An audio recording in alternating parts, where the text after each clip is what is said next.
సమయాన్ని వారికి అప్పగిస్తూ ఉన్నాము.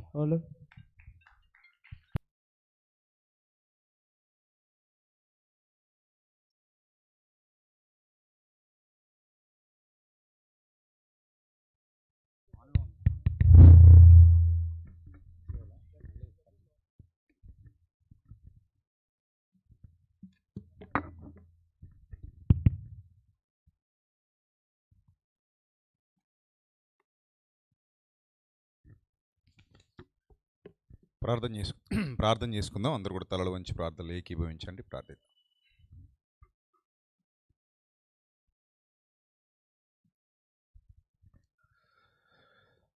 మహాపరిశుద్ధుడా, మా కన్న తండ్రి, దయగల దేవ, కృపగల ప్రభువ, మీ పవిత్ర నామానికి స్తుతులు స్తోత్రాలు చెల్లిస్తున్నాం. ఈ రాత్రి వేళ తండ్రి శ్రీని గారి కుటుంబంలో మీరు చేసినటువంటి ఉపకారములను బట్టి, మేలులను బట్టి వారి కుటుంబం ప్రభువ కృతజ్ఞత కలిగి మిమ్మల్ని స్తుతిస్తూ, మహిమపరుస్తూ, ఘనపరుస్తూ ఏర్పాటు చేసినటువంటి ఈ చక్కటి సదస్సును ఉద్దేశించి ప్రభువ సంఘములో వారు పోషిస్తున్న బలమైన పాత్రను బట్టి అనేక దినాలుగా మాతో పాటుగా ఈ సువార్త పరిచర్యలో వాడబడుతూ కుటుంబముగా కొనసాగుతూ ప్రభువా మీ సత్యవాక్యమునకు విధేయులవుతున్న పిల్లలను ప్రభువా మీరు ప్రేమిస్తున్న విధానమును బట్టి స్తోత్రం తండ్రి. ప్రభువా ఈ రాత్రి వేళ ఈ యొక్క మాటలు వింటున్నటువంటి మీ పిల్లలు విని విడిచిపెట్టే గుంపులో ఉండక విన్న వాక్యమును అనుసరించి జీవించగలిగే భాగ్యాన్ని ప్రసాదించండి. మీ దాసునిగా మీ ఆత్మాభిషేకముతో బలపరిచి లోనున్న ఆత్మ ద్వారా తండ్రి సత్యవాక్యమును సరిగా విభజించి ఉపదేశించుటకు సమయోచితమైన జ్ఞానాన్ని ప్రసాదించమని ఘనత, మహిమ, ప్రభావములు మీకు మాత్రమే ఆరోపిస్తూ యేసుక్రీస్తు ప్రభు వారి దివ్యనామంలో ఈ ప్రార్థన మనవులు సమర్పించి మీ యొద్ద నుండి తిరిగి పరలోకపు జవాబు పొందుకుంటున్నాం మా కన్న తండ్రి. ఆమేన్. ప్రియమైన దైవజనాంగమా, మహాదేవుడు మన కన్న తండ్రి మనల్ని ప్రేమించి సజీవుల లెక్కలో ఉంచి ఈరోజు ఈ శుభ సమయంలో ఇలా అందరితో పాటు ఆనందించడానికి ఈ కుటుంబం, ముఖ్యంగా ఈ కుటుంబం ఈ వేదికకు కారణమైంది. దానికి గల కారణం మీ అందరికీ తెలుసు. గడిచిన కాలంలో శ్రీని గారి వారి తల్లిగారు రాజమండ్రిలో భయంకరమైనటువంటి ప్రమాదానికి గురి అవ్వడం, ఆ తర్వాత ప్రాణాల మీద ఆశ వదిలేసుకునేంతగా ఆమె చనిపోతుందా బ్రతుకుతుందా కూడా తెలియని పరిస్థితిలో హాస్పిటల్లో దిక్కుతోచని పరిస్థితుల్లో ఐసీయూలో ఉండడం,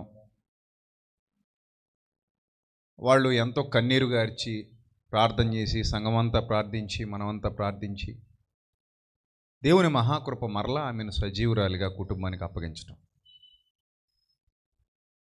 ఎంత చాలా చిన్న ప్రాణం, మనిషి ప్రాణం చాలా చిన్నది. అది ఎలా పోతుందో కూడా ఎవరికి తెలియదు. నవేడేస్ మనిషి ప్రాణం పోవడానికి పెద్ద కష్టపడక్కర్లేదు. సింపుల్గా పోతున్నాయి ప్రాణాలు, సింపుల్గా పోతున్నాయి ప్రాణాలు. కరోనా వచ్చిన తర్వాత మరీ సులభం అయిపోయింది ప్రాణాలు పోవడం. నడుస్తూ నడుస్తూ కూర్చుని మాట్లాడుతూ డ్యాన్సులు వేస్తూ చాలామంది లోకాన్ని విడిచిపెట్టి వెళ్ళిపోతున్నారు. యాక్సిడెంట్లు అంటారా, రోడ్ల నిండా రక్తపాతాలు. ఎన్ని యాక్సిడెంట్లు జరుగుతున్నాయో మనకు తెలియనివి కావు. ప్రతి చోట యాక్సిడెంట్లు జరుగుతూనే ఉన్నాయి. ఎక్కువ శాతం మనుషులు వికలాంగులు అయ్యేదానికంటే కూడా, అంటే వైకల్యానికి గురయ్యేదానికంటే కూడా ప్రాణాలు కోల్పోయే వాళ్ళే యాక్సిడెంట్లు అయిన వాళ్ళలో ఎక్కువగా ఉంటున్నారు. ఈ సంగతి కూడా మీ అందరికీ తెలుసు. అలాంటి ఒక భయానకమైన సంఘటన, ఒక ప్రమాదకరమైన సంఘటన వాళ్ళ కుటుంబంలో జరిగి కూడా ఆమె మరలా కోలుకొని నిలదొక్కుని ఏ విధమైన ఇబ్బంది లేకుండా, మానసిక సమస్యలు కానీ శారీరక సమస్యలు కానీ లేకుండా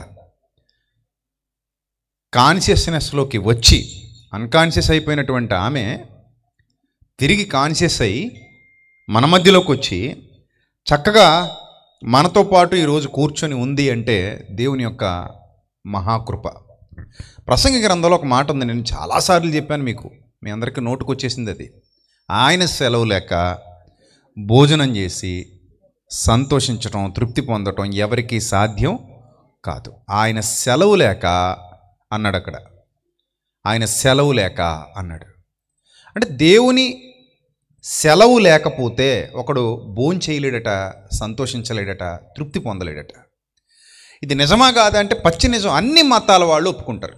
హిందువులు అనుకోండి, హిందూ సోదరులు శివుడాజ్ఞ లేకుండా చేయమైనా కుట్టదు అంటారు. అంటే వాళ్ళు కూడా ఈ సూత్రాన్ని ఒప్పుకుంటున్నారు. ఏ సూత్రాన్ని? దేవుని సెలవు లేకుండా ఏది జరగదు అని. అలాగే ఇస్లాం సోదరులు కూడా అల్లా దయ లేకుండా ఏమీ జరగదు అని వాళ్ళు ఒప్పుకుంటారు. మతాల పేరిట, కులాల పేరిట, దేవుళ్ళ పేరిట, జాతుల పేరిట మనుషులు విడిపోయినా బైబిల్ గ్రంథం ఘోషిస్తోంది దేవుడు ఒక్కడే, పరమాత్ముడు ఒక్కడే, సృష్టికర్త ఒక్కడే. మనుష్యులు ఎన్ని రకాలుగా విడిపోయి ఉన్నారు, మనుష్యులు రకరకాలుగా విడిపోయి ఉండొచ్చు, కానీ దేవుడు ఒక్కడే, సృష్టికర్త ఒక్కడే. దాన్ని ఎవడూ మార్చలేడు, దాన్ని ఎవడూ విడగొట్టలేడు, దాన్ని ఎవడూ అబద్ధం అని చెప్పలేడు. సూర్యుడు ఒక్కడే. మనమేమో సూర్యుడు అని తెలుగులో పిలిచినా, హిందీలో సూరజ్ అని పిలిచినా, అమెరికాకి వెళ్ళిపోయిన తర్వాత సన్నని వాళ్ళు పిలుచుకుంటున్నా, వీళ్ళందరూ చూపిస్తున్నది ఒక్కటే సూర్యుడిని. ఆ సూర్యుడు ఎలాగైతే భూమి మీద వెలుగును ఉదయింపజేస్తున్నాడు, ఆ సూర్యుని వెనక నిజమైన దేవుడు ఉన్నాడు, సృష్టికర్త అయిన దేవుడు ఉన్నాడు. సృష్టి దేవుడు కాదు, సృష్టించిన సృష్టికర్త దేవుడు. ఆ సృష్టికర్త అయిన దేవుడు ఎవరైతే ఉన్నారో ఆ దేవుడు ఒక్కడే అని బైబిల్ చెబుతోంది. ఒక్కడే. ఆ ఒక్కడైన దేవుని సెలవు లేకుండా భూమి మీద ఏ మనిషి బ్రతుకు నడవదు. విచిత్రం ఏంటంటే ఇక్కడ మన భూమి మీద ఒక మతం వాడంటే మరో మతం వాడికి పడదు, ఈ మతం వాడంటే ఇంకో మతం వాడికి పడదు, ఈ కులం వాడంటే ఇంకో కులం వాడికి పడదు, ఆ కులం వాడంటే ఈ కులం వాడికి పడదు. జాతుల మధ్య వైషమ్యాలు, వర్గాల మధ్య వైషమ్యాలు, పార్టీల మధ్య విభేదాలు, కులాల మధ్య గొడవలు, జాతుల మధ్య గొడవలు, ఇలాంటి భయంకరమైన పరిస్థితులు మనుషుల మధ్యలో మనకు సమాజంలో కనబడుతున్నాయి. కొట్టుకు చచ్చిపోతారు మనుషులు వీటిని అడ్డం పెట్టుకొని. కానీ విచిత్రం ఏంటో తెలుసా? మనుషులు ఇన్ని రకాలుగా విడిపోయి కొట్టుకు చచ్చిపోతున్నా కూడా దేవుడు అందరినీ సమానంగా ప్రేమిస్తున్నాడు. దానికి బైబిల్ గ్రంథంలో మీరు ఒక చక్కటి వివరణ చూడగలిగితే, లోకాసు వార్త 6వ అధ్యాయం 35వ వచనంలో దేవుని లక్షణాన్ని చెప్తున్నాడు. చూడండి, లోకాసు వార్త 6వ అధ్యాయం 35వ వచనం. అందరూ తీయండి, బైబిల్ తీయండి. లోకాసు వార్త 6వ అధ్యాయము 35వ వచనం చూద్దాం. మీరైతే ఎట్టివారిని గూర్చైనను నిరాశ చేసుకొనక మీ శత్రువులను ప్రేమించుడి, మేలు చేయుడి, అప్పియండి, అప్పుడు మీ ఫలం గొప్పదైనను, మీరు సర్వోన్నతుని కుమారులైందురు అని ఒక విషయం చెప్తున్నాడు. ఆయన కృతజ్ఞత లేని వారి ఎడల, దుష్టుల ఎడల కూడా ఉపకారి అయి ఉన్నాడు అన్నాడు. ఆయన కృతజ్ఞత లేని వారి ఎడల, దుష్టుల ఎడల కూడా ఉపకారి అయి ఉన్నాడు. ప్రతి మతంలో మంచోళ్ళు ఉన్నారు, చెడ్డోళ్ళు ఉన్నారు. ప్రతి వర్గంలో మంచోళ్ళు ఉన్నారు, చెడ్డోళ్ళు ఉన్నారు. సమాజం అంతా మనం పరిశీలన చేసి చూస్తుంటే మంచోళ్ళు ఉంటారు, చెడ్డోళ్ళు ఉంటారు. దేవునికి పక్షపాతం లేదు, దేవునికి విభేదాలు లేవు, దేవునికి ఒకరినొకలాగా చూసేటువంటి పార్షియాలిటీ లేదు. అందరినీ సమానంగా చూసేవాడే దేవుడు. మీకు ఒక విషయం చెప్తాను, జాగ్రత్తగా వినండి. సూర్యుడు ఉన్నాడు, సూర్యకాంతికి భేదాలు విభేదాలు ఉంటాయా? ఉండవు. అందరి మీద ఒకలాగే సూర్యుడు ఉదయిస్తాడు. చంద్రుని వెన్నెలకి భేదాలు విభేదాలు ఉంటాయా? ఉండవు. అందరి మీద ఒకలాగే చంద్రుని వెన్నెల పడుతుంది. అలాగే వర్షానికి భేదం ఉంటుందా? నేను వీళ్ళ మీద కురుస్తాను, వీళ్ళ మీద కురవను, ఈ జాతి వాళ్ళ మీద కురుస్తాను, ఇంకో జాతి వాళ్ళ మీద కురవను, ఈ మతం వాళ్ళ మీద కురుస్తాను, ఇంకో మతం వాళ్ళ మీద కురవను అనేటువంటి విభేదాలు ఏమైనా ఉంటాయా? వర్షానికి ఉండవు, మంచుకి ఉండవు. ప్రకృతిలో దేనికి అలాంటి విభేదాలు లేవు. ఎందుకంటే ప్రకృతి దేవునిది కనుక. ప్రకృతి ఎవరిది? దేవునిది. దేవుని ప్రకృతిలో పార్షియాలిటీ లేదు, దేవుని ప్రకృతిలో విభేదాలు లేవు, దేవుని ప్రకృతిలో తారతమ్యాలు లేవు. దేవుడు సృష్టించిన ప్రకృతికే తారతమ్యం లేకుండా మనల్ని సేవిస్తున్నప్పుడు, దాహం వేసింది, నువ్వు తాగినా నీళ్లు నీ దాహాన్ని తీరుస్తాయి, నేను తాగినా నీళ్లు నా దాహాన్ని తీరుస్తాయి. మరో కులం వాళ్ళు, మరో మతం వాళ్ళు, మరో జాతి వాళ్ళు, మరో దేశం వాళ్ళు, మరో ప్రాంతం వాళ్ళు తాగినా నీటికున్న లక్షణం ఏంటంటే దాహాన్ని తీర్చేటువంటి లక్షణం. అర్థమైందా? అలాగే దేవుడు కూడా పక్షపాతము లేనివాడు అని చెప్తోంది గ్రంథం. ఆయనకి ఎలాంటి పక్షపాతం లేదు. చూడండి అక్కడ ఎంత చక్కటి మాట చెప్తున్నాడంటే, ఆయన కృతజ్ఞత లేనివారైనా దుష్టులైనా ఉపకారమే చేస్తాడట, అపకారం చేయడట దేవుడు ఎవరికి కూడా. కృతజ్ఞత లేనివారైనా దుష్టులైనా వాళ్ళకైనా ఉపకారం చేసేవాడే తప్ప అపకారం చేసేవాడు కాదు. గనుక మీ తండ్రి కనికరము గలవాడై ఉన్నట్టు మీరు కూడా కనికరం గలవారై ఉండండి అన్నాడు ఇక్కడ. మీ తండ్రి ఎలాగైతే కనికరం గలవాడై ఉన్నాడో మీరు కూడా అలాగే కనికరం కలిగి ఉండండి అని చెప్తున్నాడు. సందర్భాన్ని మీరు జాగ్రత్తగా అర్థం చేసుకునే ప్రయత్నం చేస్తే, దేవుని సెలవు లేకుండా భూమి మీద ఏది జరగదు. దేవుని సెలవు లేకుండా మన మనుగడ నడవదు.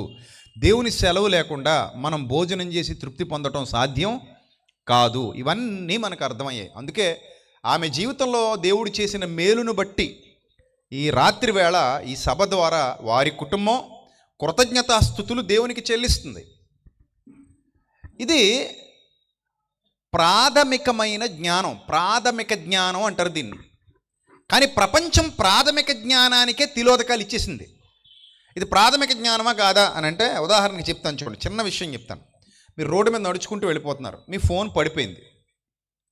నవేడేస్ ఫోనే కదా మనకు గుండెకాయ. రెండో గుండెకాయ ఏదంటే ఫోనే అందరికీ. మొదటి గుండెకాయ ఏమో ఇక్కడ ఉంటుంది, రెండో గుండెకాయ దాని మీద ఉంటుంది. అర్థమైందా? మొదటి గుండెకాయ ఎక్కడ ఉంటుంది?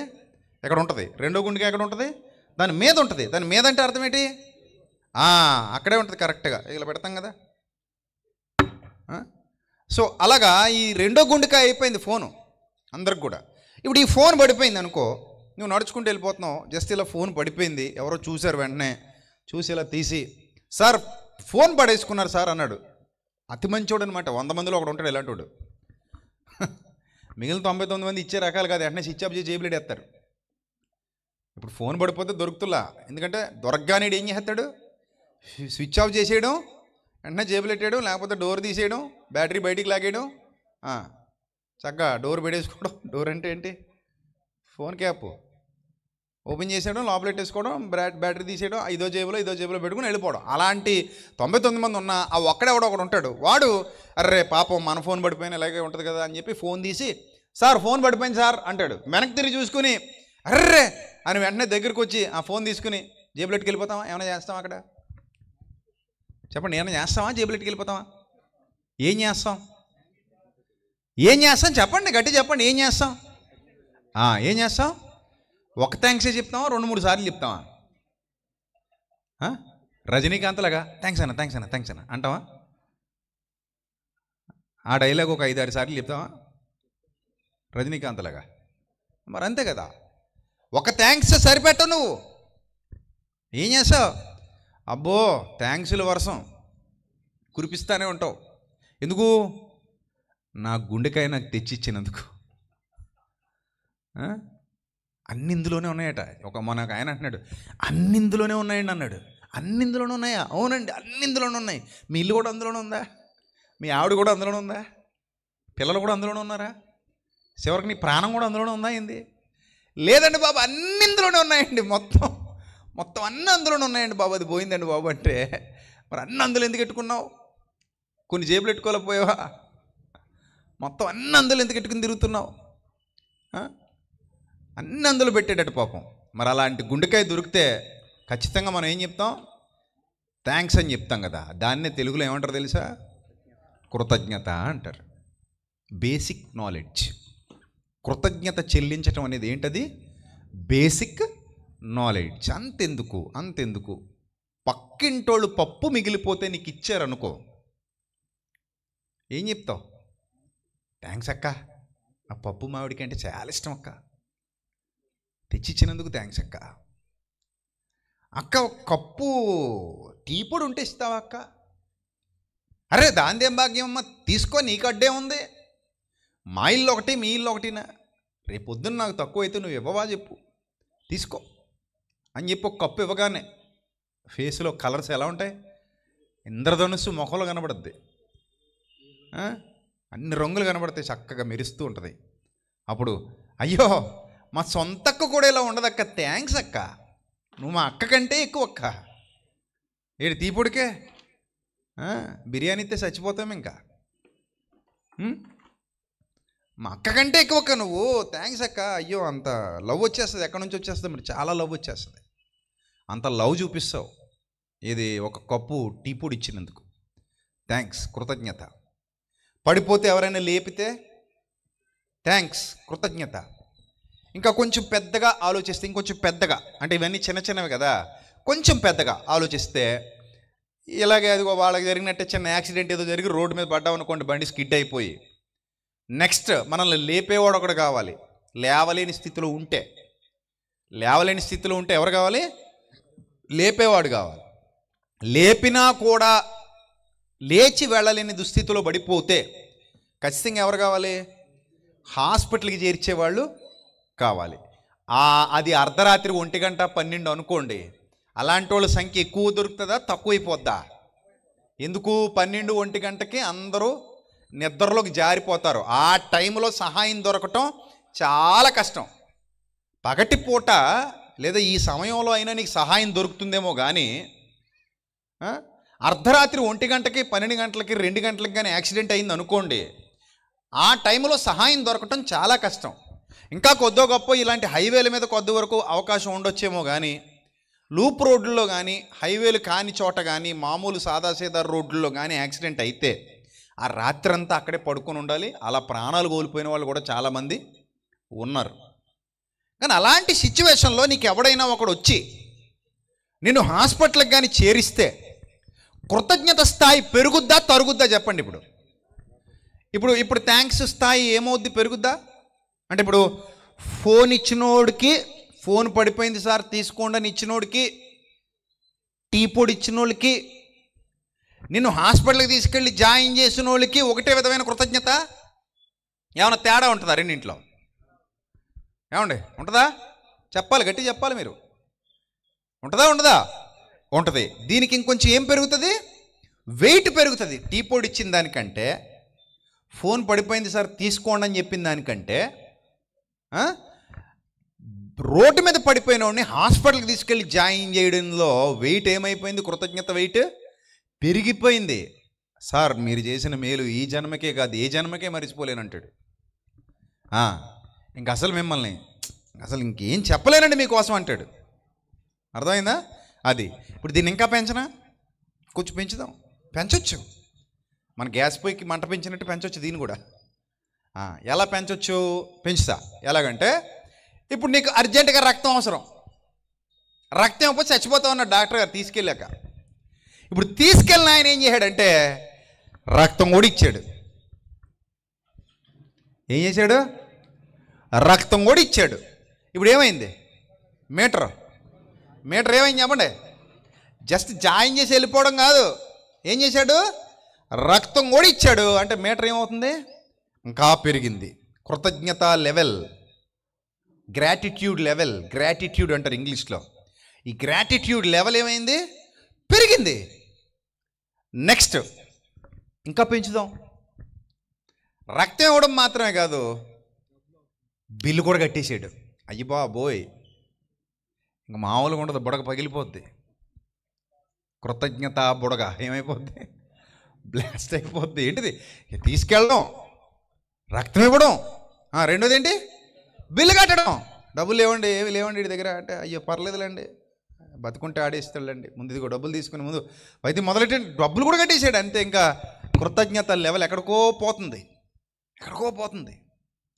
కదా. ఇలాగా మానవ జీవితంలో మనకు లభించిన దానిని బట్టి, ఇతరుల నుండి మనకు లభించిన దానిని బట్టి మనం కృతజ్ఞత చూపించడం నేర్చుకున్నాం.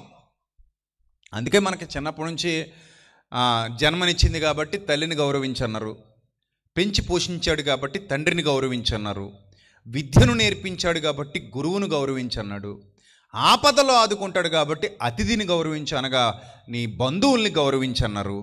ఇలాగ రకరకాలుగా మన చుట్టూతో ఉన్న వాతావరణంలో, సమాజంలో సంఘటితంగా మనం అందరితో కలిసిమెలిసి బతకాలని చాలా విషయాలు నేర్పించారు.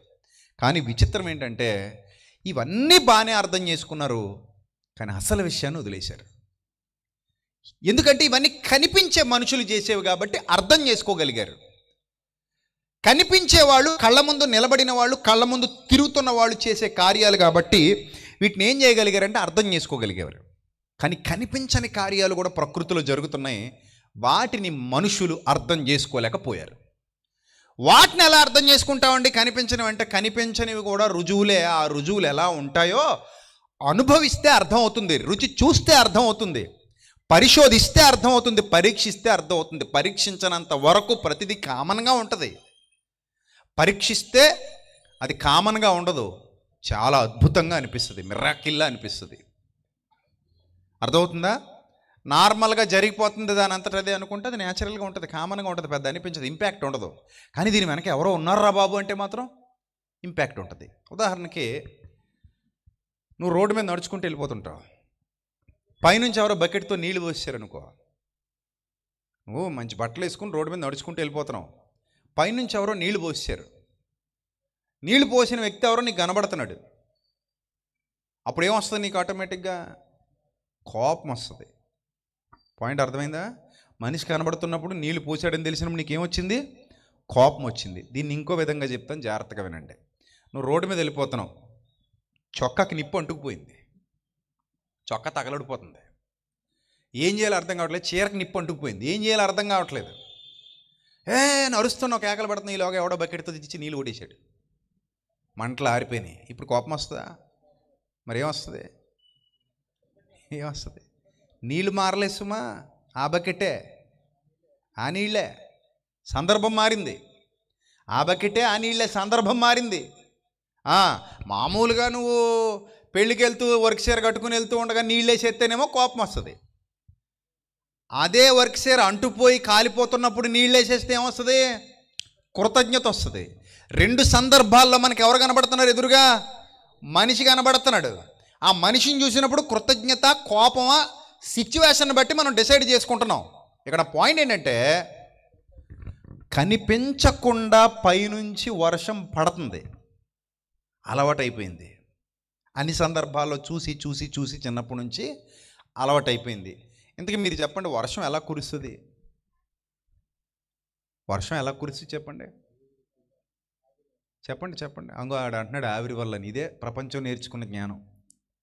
ప్రపంచం కూడా ఆలోచించింది, వర్షాలు ఎలా కురుస్తున్నాయి అబ్బా అని ఆలోచించింది.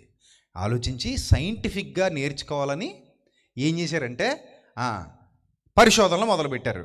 ఆ పరిశోధనలో తేలినది ఏంటంటే సూర్యుడు ఉన్నాడు, పైన మండుతున్నాడు, మండుతున్న సూర్యుని కిరణాలు భూమి మీదకి వస్తున్నాయి. భూమి మీదకి వచ్చి చెరువుల్లో నీళ్లు, మడుగుల్లో నీళ్లు, సముద్రాల్లో నీళ్లు ఆవిరవుతున్నాయి.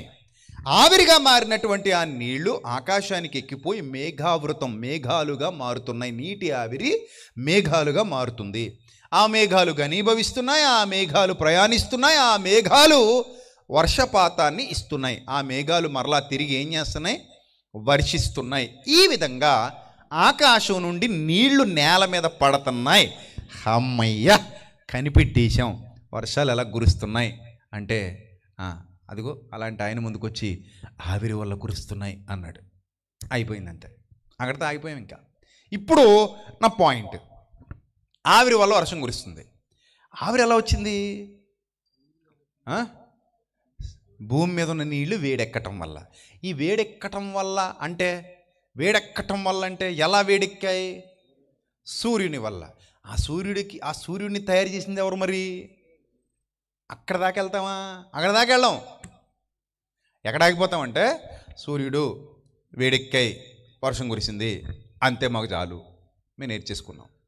మరి ఆ సూర్యుడు ఎలా వచ్చాడు? ఆ సూర్యుడిని మండింపజేస్తున్నది ఎవరు? ఆ సూర్యుడికి ఆ మండే గుణాన్ని ఇచ్చింది ఎవరు? ఆ సూర్యుడు అక్కడే ఎందుకు ఉండాలి? భూమి మీదే ఎందుకు ప్రకాశించాలి? భూమి మీదే ఎందుకు ఒక వాతావరణం క్రియేట్ అవ్వాలి? ఇక్కడ నీకు అనుకూలమైన వాతావరణం ఎందుకు ఉండాలి? నువ్వెందుకు చక్కగా పంటలు పండించుకోవాలి? నువ్వెందుకు చక్కగా భోజనం చేయాలి? నువ్వెందుకు ఇంత ఆహ్లాదకరమైన వాతావరణాన్ని అనుభవించాలి? ఇదంతా చేస్తున్నది ఎవరు అని అంటే అలవాటైపోయినోడికి దేవుడు కనబడ్డు, కానీ ఆలోచిస్తున్న వాడికి ప్రతి పనిలో ప్రతి క్షణం ఎవరు కనబడతారు? దేవుడు, సృష్టికర్త, భగవంతుడు, పరమాత్ముడు కనబడతాడు. ఆ పరమాత్ముడు లేకపోతే, ఆ సృష్టికర్త లేకపోతే ఇవేవి మనకి రావు, ఇవేవి మనం తినలేము. అప్పుడు చెప్పలేనంత కృతజ్ఞత లోపల నుండి ప్రారంభమైపోద్ది. వెలకట్టలేనంత కృతజ్ఞత అనుక్షణం వస్తుంది, అనుక్షణం వస్తుంది. ప్రతి క్షణం ఆ కృతజ్ఞత భావన, గ్రాటిట్యూడ్ దేవుని పట్ల ఉంటుంది. భక్తులు ఇది మెయింటైన్ చేశారు. నేను చెప్పింది పచ్చి నిజం. చూడండి భక్తులు ఎంత చక్కగా మెయింటైన్ చేశారో చూడండి. కీర్తనల గ్రంథం 75వ కీర్తన భక్తుడు మాట్లాడుతున్నాడు. ఇప్పటివరకు నేను చెప్పినవన్నీ గుర్తొస్తాయి మీకు. కీర్తనల గ్రంథం 75వ కీర్తన, 75వ కీర్తన మొదటి వచనం ఒకసారి చూడండి. ఏమనుంది అక్కడ? దేవా, మేము నీకు కృతజ్ఞతాస్థుతులు చెల్లించుచున్నాము. కృతజ్ఞతాస్థుతులు, కృతజ్ఞత, గ్రాటిట్యూడ్, థ్యాంక్స్ గివింగ్ ప్రేయర్ అంటారు మన వాళ్ళు. కృతజ్ఞతాస్థుతి కూడిక, కృతజ్ఞతాస్థుతి, కృతజ్ఞతా కూడిక, థ్యాంక్స్ గివింగ్ ప్రేయర్. సో దేవుని పట్ల మనం కృతజ్ఞత కలిగి, ఎందుకు కృతజ్ఞత దేవుని పట్ల? ఇది చెప్పాను కదా, చిన్నది చేస్తేనే మనుషుల పట్ల కృతజ్ఞత ఏమైపోతుంది? పెరిగిపోతుంది. పొద్దున్న లేచిన దగ్గర నుంచి రాత్రి పడుకునేంత వరకు భూతద్దం వేసి పరిశీలించుకోండి జీవితాన్ని. నీకొచ్చే ఆవలింతల వెనక కూడా మీ నాయనే ఉన్నాడు. గుర్తుపెట్టుకో. సక్క తినేసి ఏం చేస్తున్నావు? అంటున్నావు కప్పలాగా. దాని వెనక కూడా ఎవరున్నారు? దాని వెనక కూడా ఎవరున్నారు? దేవుడే ఉన్నాడు. ఆయన నీ శరీరంలో ఏర్పాటయ్యే నియమాలకు కారకుడు, నీ శరీరం స్పందించేటువంటి స్పందనలకు కారకుడు, నీ శరీరంలో ఉన్న ప్రతి లక్షణానికి ఆయనే ఆధారభూతుడు. అసలు నీ శరీర నిర్మాణకుడు, నీ శరీర సృష్టికర్త. తల్లి కడుపులో 9 నెలల పాటు నీకు నాకు రూపకల్పన చేసిన వాడు సృష్టికర్త అయిన దేవుడు, పరమాత్ముడు, భగవంతుడు, దేవుడు. ఆయన లేకపోతే భూమి లేదు, భూమి మీద ఎవ్వరు లేరు. మీకు ఒక విషయం చెప్పనా? బస్సు వేగంగా వెళుతున్నా బస్సుకి ఏం కాలేదంటే ఎవరి వల్ల? డ్రైవర్ వల్ల. ట్రైన్ వేగంగా వెళ్తున్నా కూడా ట్రైన్ బాగానే వెళ్ళిపోతుందంటే ఎవరి వల్ల? ట్రైన్ నడిపిస్తున్నటువంటి పైలట్. అతను కూడా ఒక రకంగా పైలటే. అలాగే ఆకాశంలో విమానం, అది ఇంకా ప్రమాదం. తేడాపాడ వస్తే కింద అయితే ఎక్కడ పక్కన ఆపొచ్చు, అక్కడ పక్కన ఆపడానికి ఏముండదు. బాబు సైడ్ తీయండి, సైడ్ తీయండి అంటే ఇంకొకసారి సైడ్ అయిపోవడం, ఇంకా సైడ్ తీయటాలు ఉండవు. టోటల్ ఒకసారి ఏమైపోవాలి? సైడ్ అయిపోవాలి. ఇంకా ఒక్కసారి పైకి లేచిందా అలా గుప్పెట్లో పెట్టి కూసేవాళ్ళంతే గుండెకాయలు. దిగితే దిగినట్టు, దిగపోతే నువ్వు దిగినట్టు ఎక్కడో చోట. సముద్రంలో దిగొచ్చు, నేల మీద దిగొచ్చు, కొండల మీద దిగొచ్చు, గుట్ల మీద దిగొచ్చు, ఎక్కడైనా దిగొచ్చు. అది దిగొచ్చు, నువ్వు దిక్కపోవచ్చు, ఏదైనా జరగవచ్చు. మరి అంత చక్కగా విమానాలు 99% సేఫ్టీగానే వెళ్తాయి. ఎక్కడో స్మాల్ 1% తప్ప విమాన ప్రయాణంలో అంత ప్రమాదాలు ఎక్కడో కానీ జరగవు, మరీ మన దైద్యం బాగోపోతే తప్ప. సో అలా అంత సేఫ్గా దిగుతున్నాయి అంటే కారణం ఎవరు? అంతంత ఎత్తులో కిలోమీటర్ల మేర ఎక్కడికో ఉంటుంది అది. భూమి మీద ఉన్న మనుషులు కనబడి సావరు, పెద్ద పెద్ద బిల్డింగ్లే చిన్నగా కనబడుతుంటాయి, అంత ఎత్తులు ఎగురుతాం. మరి అంత ఎత్తులో ఎగురుతున్న విమానం చక్క దిగిందంటే కారణం ఎవరు చెప్పండి? మీరు చెప్పండి తొందరగా. ఎవరు? మనిషి, చిన్న మనిషి, ఒక మనిషి బాధ్యత కలిగినోడు. ఆడికి వెళ్ళాక చక్క నిద్రోడు అనుకోండి, శుభ్రం తాగేసేసి,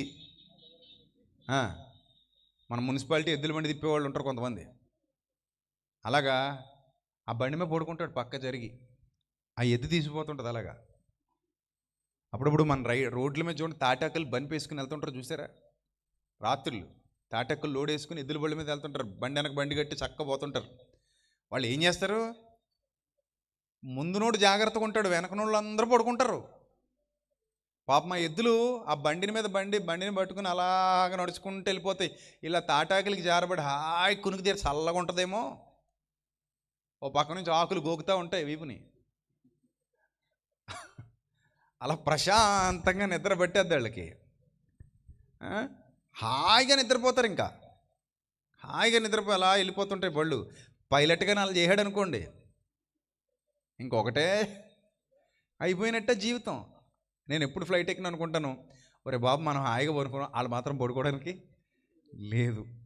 వాళ్ళు మాత్రం చాలా అలర్ట్గా ఉండాలి దింపేదాకా. నిద్రపోవడానికి లేదు, ఊగడానికి లేదు, తూకడానికి లేదు, రెప్పేయడానికి లేదు.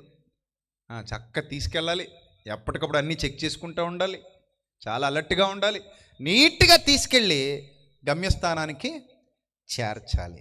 అంతేనా? ఇప్పుడు అంత వేగంగా వెళుతున్న విమానం పడిపోలేదు అంటే పైలట్ కారణం అని చెప్తున్నాం. అంత వేగంగా వెళుతున్నటువంటి ట్రైను చక్కగా గమ్యస్థానానికి చేరుకుందంటే దాన్ని నడిపేవాడు కారణం అని చెప్తున్నాం.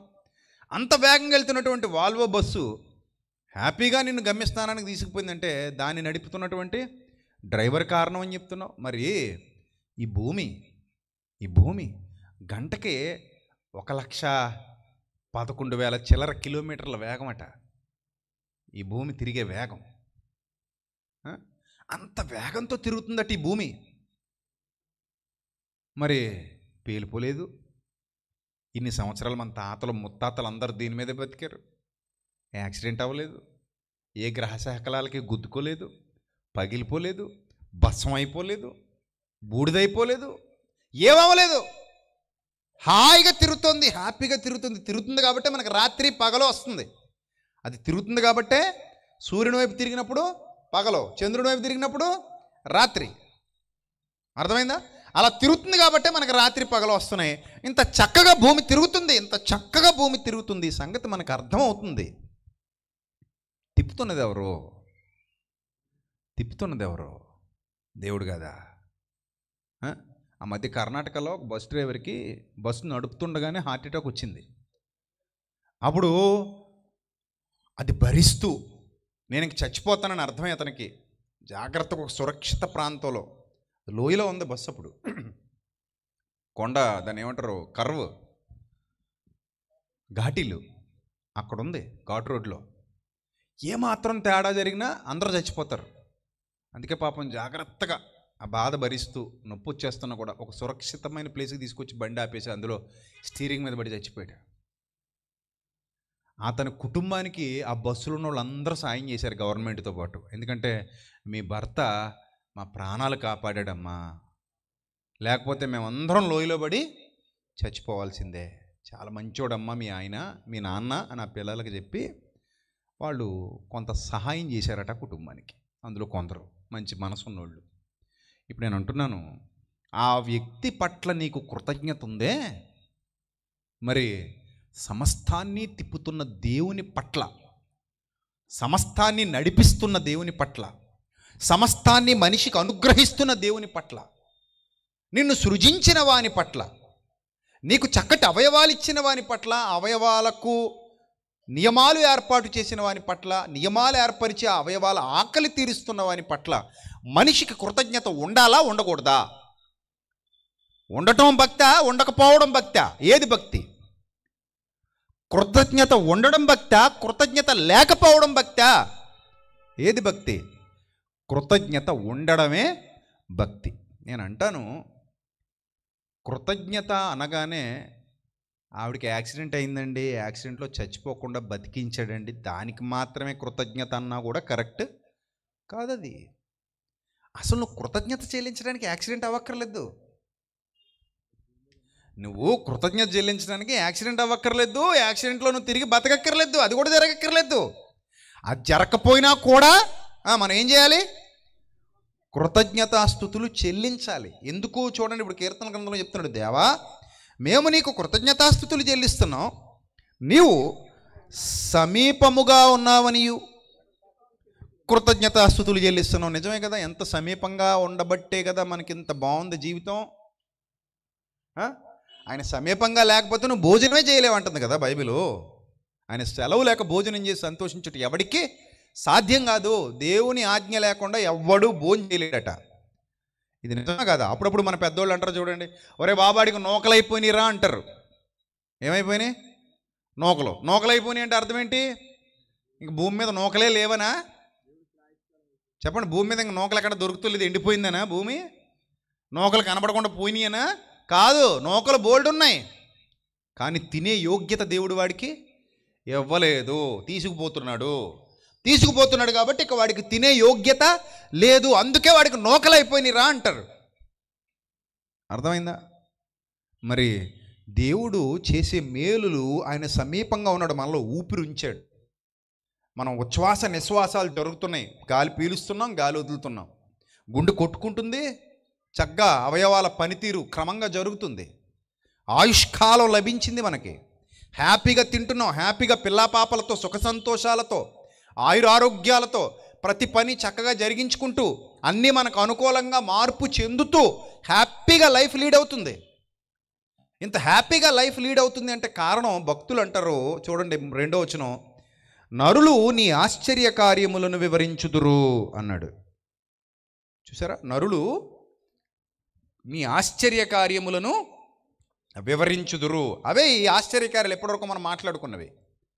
భూమి తిరగడం, వర్షం కురవడం, గాలి వేచటం, తిన్నది అరగటం, తినడానికి తిండి దొరకటం, ప్రయాణాలు సుగమం కావటం, ఇల్లులు కట్టుకోవటం, ఆ ఇళ్లల్లో హాయిగా జీవించగలగటం, మన చుట్టూతా బోలెడని విషపు కీటకాలు ఉండుండొచ్చు, మనం వెళుతున్న ప్రాంతాల్లో బోలెడని పావులు ఉండుండొచ్చు, రకరకాల భయంకరమైన జీవులు ఉండొచ్చు, కానీ ఏవి మనకి ఏ హాని తలపెట్టకపోవటం, క్షేమంగా మనం ఇల్లు చేరుకోవటం,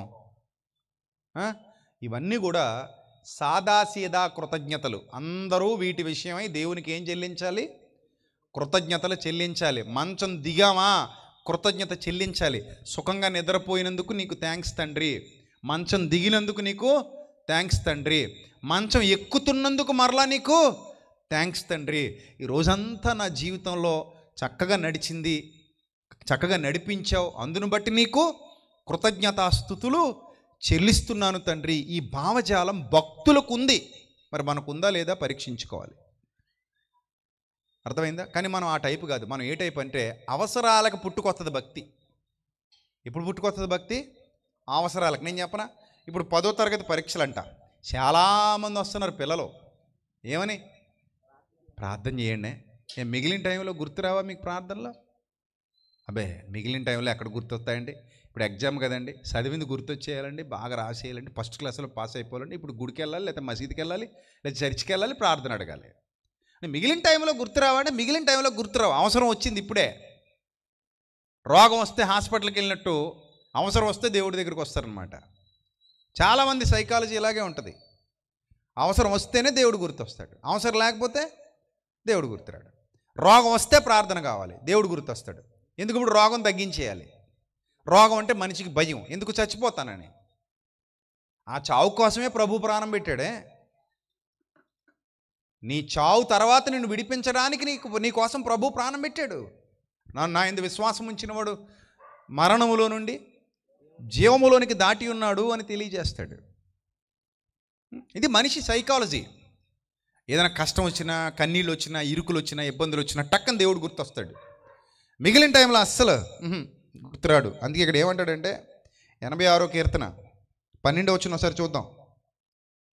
86వ కీర్తన 12వ వచనం, నా పూర్ణ హృదయముతో నేను నీకు కృతజ్ఞతాస్తుతులు చెల్లించదను, నీ నామమును నిత్యము మహిమపరిచెదను. ఏ హృదయంతో? పూర్ణ హృదయంతో. నా పూర్ణ హృదయంతో నేను నీకు కృతజ్ఞతాస్తుతులు చెల్లిస్తాను, నీ నామాన్ని మహిమపరుస్తాను. ఎందుకంటే ప్రభువా నా దేవా, నా ఎడల నీవు చూపిన కృప అధికమైనది అంటాడు. చాలా కృప చూపించాడండి దేవుడు అంటాడు. చాలా కరుణ చూపించాడు దేవుడు, చాలా కనికరం చూపించాడు. ఆయన కరుణించకపోతే, ఆయన కాపాడకపోతే మా జీవితాలు ఇలాగా నడవవు. అంతెందుకండి, ఒక అద్భుతమైన మాట ఉంటుంది బైబిల్ గ్రంథంలో, యోబు గ్రంథంలో. కాకి పిల్లలట ఆహారం కోసం తిండి లేక తిరుగులాడుతున్నప్పుడట వాటికి దేవుడు గుర్తొస్తాడట, దేవునికి మొరపెడతాడట. ఈ 38వ అధ్యాయం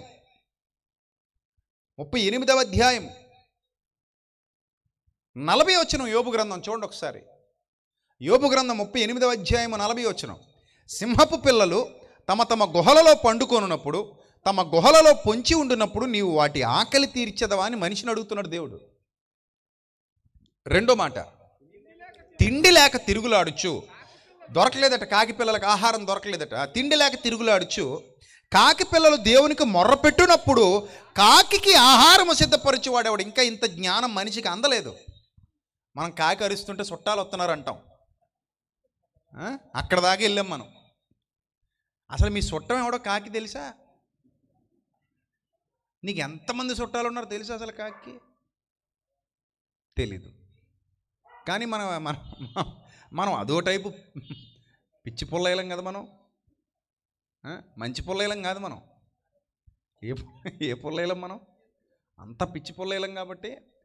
కాకి అరిసిందంటే ఎవడొచ్చేస్తాడట? చుట్టం వచ్చేస్తాడా? ఇప్పుడు మీ ఇంటి దగ్గర అరుస్తుంది కాకి. ఆ పక్క ఒక గోడ మీద నిలబడి అరిసిందనుకో, ఈ పక్క నువ్వు ఉంటావు, ఆ పక్కన ఇంకో కొంప ఉంటుంది. మరి ఆడేమనుకుంటాడంటే మా ఇంటికి వస్తుంది అనుకుంటాడు, ఈడు మా ఇంటికి అంటాడు, ఎదురుగున్నవాడు మా ఇంటికి అనుకుంటాడు. కాకులు రోజు అరుస్తూనే ఉంటాయి. నీ ఇంటికి అయితే ప్రపంచం మొత్తం మీద కాకులు అరుస్తూనే ఉంటాయి. కాకున్న ప్రతి చోట అది అరుస్తూనే ఉంటుంది. అంటే ఇంక కాకి అరుస్తూ ఉందంటే ఇంక చుట్టాలు తిరుగుతూ ఉండాలి. ఇంకా ఏ పని పెట్టుకోకుండా మీ ఇంటికి వాళ్ళ ఇంటికి మీరు.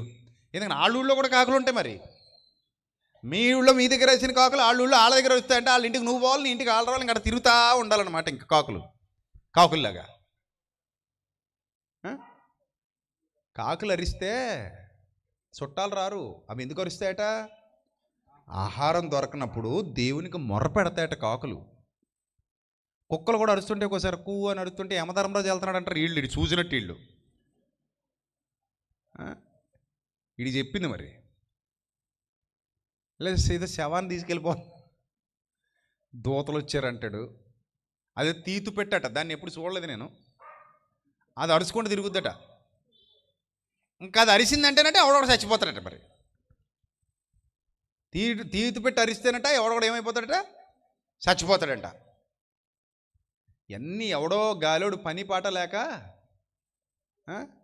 అరుగుమే కూర్చొని సొట్ట కాల్చుకుంటూ లింగి మడతెట్టుకుని ఏం చేయాలో అర్థం కాక 4 సొల్లు కబుర్లు చెప్పేసి చచ్చిపోడు అనుకోండి. ఆడి చచ్చిపోయిన కాడ నుంచి ఈ చెత్తంతా మన మీద రుద్దుకుంటూ వచ్చేసారు వెనకనున్నోళ్ళు. ఇంకా అదేదో పెద్ద మహాజ్ఞానంలాగా మనం మోసు తిరుగుతున్నాం. ఇప్పటికీ తిరుగుతున్నాం లేదా? తీతిపెట్టి అరిసిందండి, మనిషి చచ్చిపోతారండి. అసలు మనిషి సావుకి తీతిపెట్టి కోతకైనా సంబంధం ఉంటుందా? అది సంబంధం ఉంటుందా? దాని బతుకు దాంది, మన బతుకు మంది. దానికి అలా ఆయన కొడితే అరిసిందో, లేకపోతే ఏ గెద్దైనా గిచ్చితే అరిసిందో, దానికి ఏమైనా తిండి దొరక్క అరిసిందో, లేదా ఏ పుల్లైనా కంట్లో గుచ్చుకొని అరిసిందో ఎవడకు తెలుసు. అది ఎందుకు అరుతుందో అరుతుంది. అవన్నీ మనకు అర్థం అవ్వవు. కానీ మనిషి చచ్చిపోతాడు, ఇంకోటి ఏదో అయిపోద్ది, ఉపద్రవం వచ్చేస్తుంది, అలా అయిపోతుంది, ఎలా అయిపోతుందని ఇంకేవో రకరకాలు చెప్పుకుంటాం. కానీ ఇక్కడ చెప్తున్నాడు, ప్రకృతిలో ప్రతి జీవి ఆహారం కోసం ఎవరి వైపు చూస్తుందట? దేవుని వైపు చూస్తుంది. ప్రతి జీవి ఆహారం కోసం దేవుని వైపు చూస్తుంది. జీవులకు తెలుసు దేవుడు ఉన్నాడని, మనుషులకు తెలియలేదు. దేవుని స్వరూపంలో దేవుని పోలికలో చేయబడ్డ మనుషులకు తెలియలేదు దేవుడు ఉన్నాడని. అందుకే దేవునికి కృతజ్ఞతలు చెల్లించటంలో మనిషి విఫలమైపోతున్నాడు. ఇది తప్పేనా అండి అంటే మీరు చెప్పండి, తప్ప కాదు మీరు చెప్పండి. ఇప్పుడు మీరు ఎవరినో ఆపదలో ఆదుకున్నారు, వాళ్ళు మిమ్మల్ని చూసి చూడడు పోతున్నారు. ఏం ఎక్స్పెక్ట్ చేయరా మీరు? 100 మందికి చెప్తారు ఏమని? ఇదిగో ఆడున్నాడండి పనికిమాలినోడు, ఆడికి ఎంత సాయం చేశానండి నేను. మామూలు సాయం అనుకుంటున్నారా? చాలా పెద్ద సాయం. అసలు ఆడు నిలబడ్డాడంటే కారణం నేనే. అలాంటిది నన్ను చూసి చూడడు పోయాడు, చూసారా ఎంత పొగరో అంటావు. 100 మందికి చెప్తావు. ఇంతకీ ఏమి సాయం చేశారా నాయన అని అంటే, మొన్న అడ్రస్ అడిగితే చెప్పానండి. అంతేనా? ప్రతి చిన్నదానికి మనం భూతద్దంలో చూసి చెప్పుకుంటాం. ఏదైనా సరే, చిన్నదైనా పెద్దదైనా గ్రాటిట్యూడ్ కోరుకుంటారు మనుషులు. గ్రాటిట్యూడ్ కోరుకుంటూ చిన్న పని చేసి, చిన్న సాయం చేసి 100 సార్లు పొగిడించుకోవాలనుకుంటాడు మనిషి. చిన్న హెల్ప్ చేసి 100 థ్యాంక్స్లు చెప్పించుకోవాలనుకుంటాడు. ₹1 సాయం చేసి 10 సార్లు చెప్పించుకోవాలనుకుంటాడు. ఉంటారు లేదా అలాంటి వాళ్ళు? అయ్యో, గోళ్ళ మీద పేర్లు చెక్కించుకునే వాళ్ళందరూ వాళ్ళే, ఫ్యాన్ల మీద పేర్లు రాయించుకునే వాళ్ళందరూ వాళ్ళే, లేకపోతే మైకుల్లో చదివించుకుంటుంటారు. పలానా ఆయన 200, పలానా ఆయన 3 ములక్కాళ్ళు, పలానా ఆయన 4 బంగాళదుంపలు. ఏది వదలరు, అన్నీ చదివి చెప్పాలి. ఇవన్నీ చెప్పించుకోవాలి మనిషి అనుకుంటాడు. కానీ నిజానికి ఇవన్నీ చిన్నవి. అసలైన వాడు సృష్టికర్త. మనిషి గ్రాటిట్యూడ్ కోరుకుంటూ, గుర్తింపు కోరుకుంటున్నప్పుడు, సృష్టికర్త నిజంగానే మనిషికి సాయం చేస్తున్నప్పుడు మనిషి ఎందుకు తిరిగి కృతజ్ఞతలు చెల్లించలేకపోతున్నాడు? సృష్టికర్తకు ఎందుకు మనిషి కృతజ్ఞతలు చెల్లించలేకపోతున్నాడు? ఇది ప్రతి మనిషి తనకు తాను వేసుకోవాల్సినటువంటి ప్రశ్న. ఎందుకో తెలుసా? రోమపత్రిక 1:21 వచనం సరే చదవండి. రోమపత్రిక 1:21 వచనం. రోమపత్రిక 1:21 వచనం. మరియు వారు దేవునిని ఎరిగియు ఆయనను దేవునిగా మహిమపరచలేదు, కృతజ్ఞతాస్తుతులు చెల్లింపనూ లేదు గాని తమ వాదముల యందు వ్యర్థులైరి అన్నాడు. కృతజ్ఞతాస్తుతులు ఏం చేయలేదట? చెల్లింపలేదట. ఇప్పుడు మనిషికి రాయికి తేడా ఉంది కదా. పక్షులు పశువులే అరుస్తున్నాయట, కృతజ్ఞతలు చెల్లిస్తున్నాయి. నిజంగా పశువుల్లో ఆ లక్షణం ఉందా లేదా మీరు చెక్ చేయండి. కుక్క విశ్వాసం గల జంతువు అంటారు. నిజమే, దానికి రోజు అన్నం పెడుతుంటే మన చుట్టూ తోకొప్పుకుంటూ తిరుగుతుంది, కృతజ్ఞత చూపిస్తుంది. అలాగే మనం ఒక ఆవుని కానీ గేదెని కానీ దగ్గర తీసుకుని దాన్ని నిమురుతూ దానికి రోజు గడ్డికి వేస్తూ కుడితి పెడుతూ నీళ్లు పెడుతూ చక్కగా దాన్ని సాకుతూ ఉన్నాం అనుకోండి, నీ మీద ప్రేమ చూపించి నాలుకతో నిన్ను నాకుతూ ఉంటుంది, కృతజ్ఞత చూపిస్తుంది. పశువులకు ఉంది కృతజ్ఞత, పక్షులకు ఉంది, అన్నింటికి ఉంది కృతజ్ఞత. కానీ ఎవరికి లేదు? మనిషికి లేదు. కృతజ్ఞత కలిగిన వాడు కాదు మనిషి. మనిషి ఏ టైప్ అంటే ఎంతసేపు కూడా తాను ఏమి ఇచ్చాడు, అది పావలైనా సరే, కానీ తాను ఏం పొందుకున్నాడు, అది 100,000 అయినా సరే, అది చెప్పడు. వాళ్ళ దగ్గర నేను 100,000 సాయం పొందుకున్నానని చెప్పడు. నేను వాళ్ళకి పావలా సాయం చేసి నీకు చెప్తాడు. అంటే గ్రాటిట్యూడ్ కోరుకున్నాడని అర్థమైపోతుంది మనకి ఇక్కడ. కృతజ్ఞత కోరుకుంటున్నాడు. నీకు వాళ్ళు 1,00,000 సాయం చేశారు, అది చెప్పవు. కానీ నువ్వు ఏదో పావలాయో ₹10 చేసావు, అది చెప్తున్నావు. అంటే దాని అర్థం ఏంటి? నీ నేచర్ ఏంటి? కోరుకుంటున్నావు కృతజ్ఞత. నాకు కావాలి, నాకు గ్రాటిట్యూడ్ కావాలని కోరుకుంటున్నావు. ఇప్పుడు గ్రాటిట్యూడ్ కావాలని మనిషి కోరుకుంటున్నాడు, బాగానే ఉంది. మరి సమస్తాన్ని మనిషికి అడగకుండా ఇచ్చి, ఎడతెరిపి లేకుండా సాయం చేస్తూ, ఎడతెరిపి లేకుండా కాపాడుతూ, ఎడతెరిపి లేకుండా కృప చూపిస్తూ, ఎడతెరిపి లేకుండా రక్షిస్తూ, సమస్తము ఎడతెరిపి లేకుండా ప్రకృతిలో జరిగిస్తున్న దేవాది దేవునికి మనిషి కృతజ్ఞత కలిగి ఉండాలా వద్దా? ఉండాలి. ఎలక్షన్ వచ్చింది అనుకోండి, రాజకీయ నాయకులను మామూలుగా పొగుడుతామా? అబద్ధాలు కూడా చెప్తాం మనం. ఆడేమి చేయడు, చేసాడంటాం. ఆడు అసలు ఎప్పుడు మన ఈదికి రాడు. గెలవకముందు వస్తాడు, ఇంటింటి తిరుగుతాడు. గెలిచాక అసలు నీ మొహమే పట్టించుకోడు. నువ్వు తిరగాలి, ఆ తర్వాత నువ్వు తిరిగినా గేటు తీయడు. నిజమా అబద్ధమా నేను చెప్పేది? ఎలక్షన్ టైంలో ఎలా ఉంటుంది తెలుసా? మనవాడు మంచివాడు, పిలిస్తే పలికే గాడిద గుడ్డు పలుకుతాడు. ఇది పిలుపుడు పలుకుతాడేమో చూద్దాం. గట్టికి పిలవయ్యా, పలుకుతాడేమో. ఎవడు పలకడు. వాళ్ళ గుమ్మ ముందుకెళ్ళి పిలిచినా కూడా పలకడు. మొన్న ఒక ఎమ్మెల్యే గారు అన్నాడట, డబ్బులు తిట్టు అన్నాడట. ఏమంటే సాయం చేయట్లేదటండి బాబు, ఎన్నిసార్లు తిరగమంటారని మీ చుట్టూను, ఏదో చెయ్యండి బాబయ్యా, మీకే ఓటేసేయండి బాబు, అన్నిసార్లు తిప్పించుకుంటారేటండి బాబు అన్నాడట ఎవడో వెళ్ళి ఓటరు.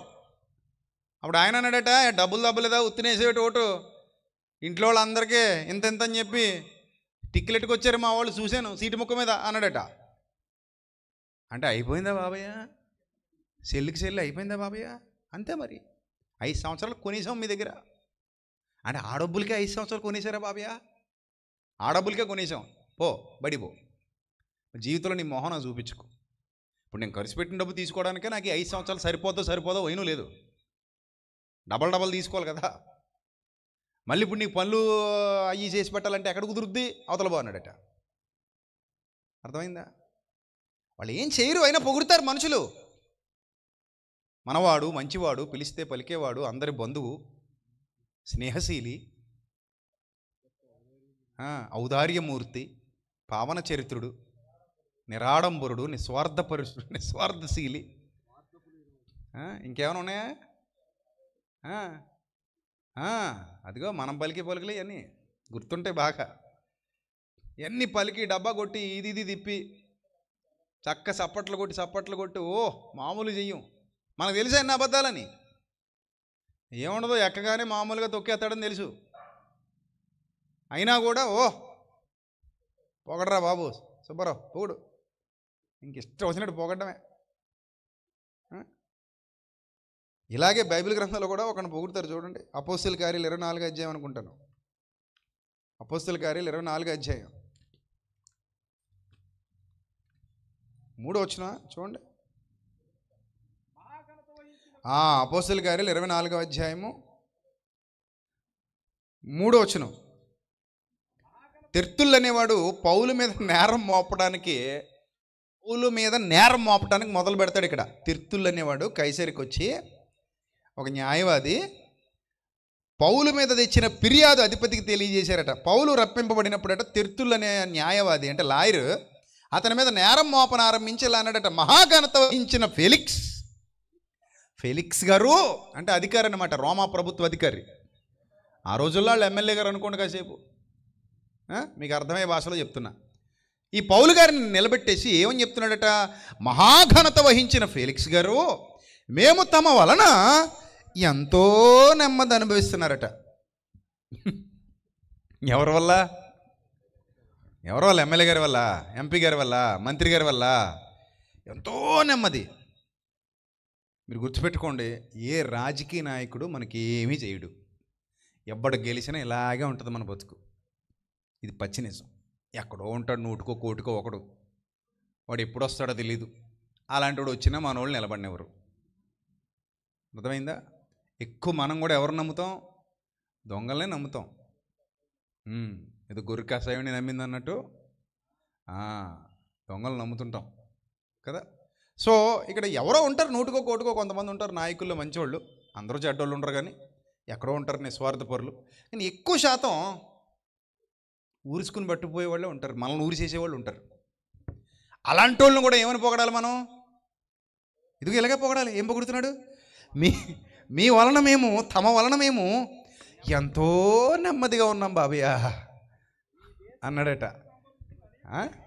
ఇటు చాలా నెమ్మదిగా ఉన్నావు నువ్వు. అయ్యో బాబయ్య, మనసున్న మహారాజు బాబయ్య, మీరు లేకపోతే మా నియోజకవర్గం ఏమైపోద్దా బాబయ్య, ఇది బిడ్డ అయితే మీరు తల్లి బాబయ్య అని పొగడమే, పొగడతల మీద పొగడతలు. ఆ తర్వాత ఇంకో మాట అంటున్నాడట, ఏమని? నెమ్మది ఒకటే కాదట, ఇంకేముందట, ఈ దేశ జనమునకు సంభవించిన అనేకమైన కీడులు తమ పరామర్శ చేత దిద్దుబాటు అయిపోతున్నాయట. ఏంటట? ఎన్నో కీడులు, పాపం దేశ ప్రజలకు సంభవించిన ఎన్నో కీడులు ఈ ఫెలిక్స్ గారి పరామర్శ వల్ల ఏమవుతున్నాయట? దిద్దుబాటు అవుతున్నవని ఒప్పుకొని మేము సకల విధములను సకల స్థలములలోనూ పూర్ణ కృతజ్ఞతతో అంగీకరించుచున్నాము. బాబా బాబా బాబా, ఎంత కృతజ్ఞత ఫెలిక్స్ పట్ల ఇతనికి.